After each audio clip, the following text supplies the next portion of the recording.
Club world cup quarter final lineup ആയപ്പോൾ യൂറോപ്പിൽ നിന്ന് 5-ഉം ബ്രസീലിൽ നിന്ന് 2-ഉം ഏഷ്യയിൽ നിന്ന് അൽ ഹിലാലും. ആദ്യ മത്സരത്തിൽ അൽ ഹിലാല് ബ്രസീലിയൻ ക്ലബ്ബായ ഫ്ലൂമിനൻസിനെ നേരിടും.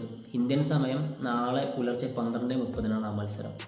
രണ്ടാം മത്സരത്തിൽ ചെൽസിയെ പാൽമെറിയാസിനെ നേരിടുന്നത് രാവിലെ 6:30 ആ മത്സരം.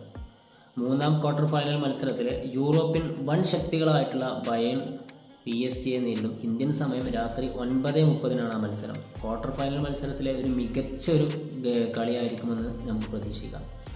അവസാന ക്വാർട്ടർ ഫൈനൽ മത്സരത്തിൽ റയൽ മാഡ്രിഡ് ഡോർട്ട്മുണ്ടിനെയാണ് നേരിടുന്നത്. അത് ജൂലൈ 6 പുലർച്ചെ 1:30 ആ മത്സരം. പ്രീ ക്വാർട്ടർ മത്സരത്തിൽ ചാമ്പ്യൻസ് ലീഗ് ഫൈനലിസ്റ്റായ മിലാനെ ഷാർലറ്റിൽ തുടക്കത്തിലും അവസാനത്തിലും ഓരോ ഗോൾ വീതം നേടി 2-0 തോൽപ്പിച്ചാണ് ഫ്ലൂമിനൻസിൻ്റെ വരവ്.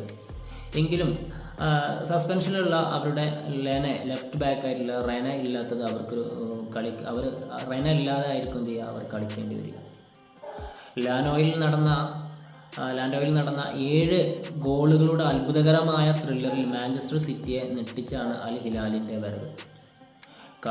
കാൽമുട്ടിനേറ്റ് പരിക്കിൽ നിന്ന് മുക്തനായി ജുവൈർ സിറ്റിക്കെതിരെ പകരക്കാരനായി ഇറങ്ങിയത് അവർക്ക് ആത്മവിശ്വാസം കൂട്ടുമെങ്കിലും ഹാംസ്ട്രിങ് പരിക്ക് മൂലം അവരുടെ ക്യാപ്റ്റൻ സലീം ഇല്ലാത്തത് ടീമിന് വലിയൊരു നഷ്ടവുമായേക്കാം. എങ്കിലും ഏഷ്യൻ കരുത്ത് ബ്രസീലിയൻ ക്ലബിനോട് കാണിക്കും എന്ന് തന്നെ നമുക്ക് വിചാരിക്കാം. എന്തായാലും കാത്തിരുന്ന് കാണാം.